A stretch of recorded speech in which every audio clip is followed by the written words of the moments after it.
okay? So this second option I learned in New Zealand.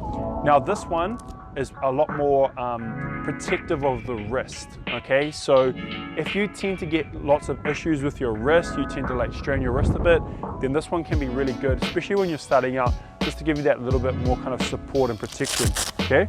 So same thing as before, we'll take this out. Basically what I want to do is I want to put my thumb through here to start, okay? So I put my thumb in there, and what I'm going to do is I'm just going to wrap this around my wrist, 1, 2, and at the end, every time I wrap it, I'm just going to give a little tug. Not super tight, just a little dip, just to keep it nice and taut and tense, okay?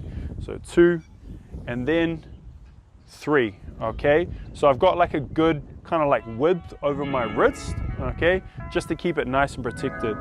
And then from there, what I'm gonna do is I'm gonna come back around my hands, okay, or over my knuckles, and I'm gonna go 1, 2, and 3. From here, what I'm gonna do is I'm gonna funnel the wrap back around my wrist, and I'm just gonna weave it up through my fingers, each individual finger, okay?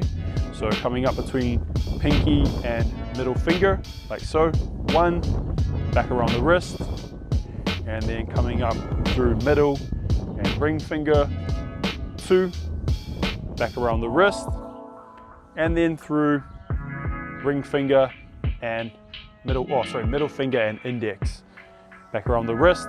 And then I'm just gonna provide a little bit more protection over the knuckles, just to kind of like give that little bit of extra protection there, like so.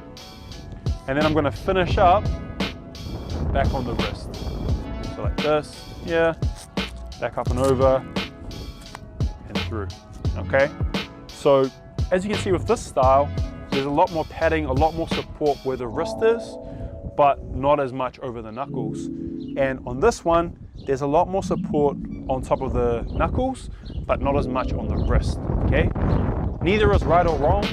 Really what it comes down to is personal preference and what personally works for you. These are just 2 styles of hand wrapping that I've used over the years and that I know work really, really well with the majority of my clients and with myself included.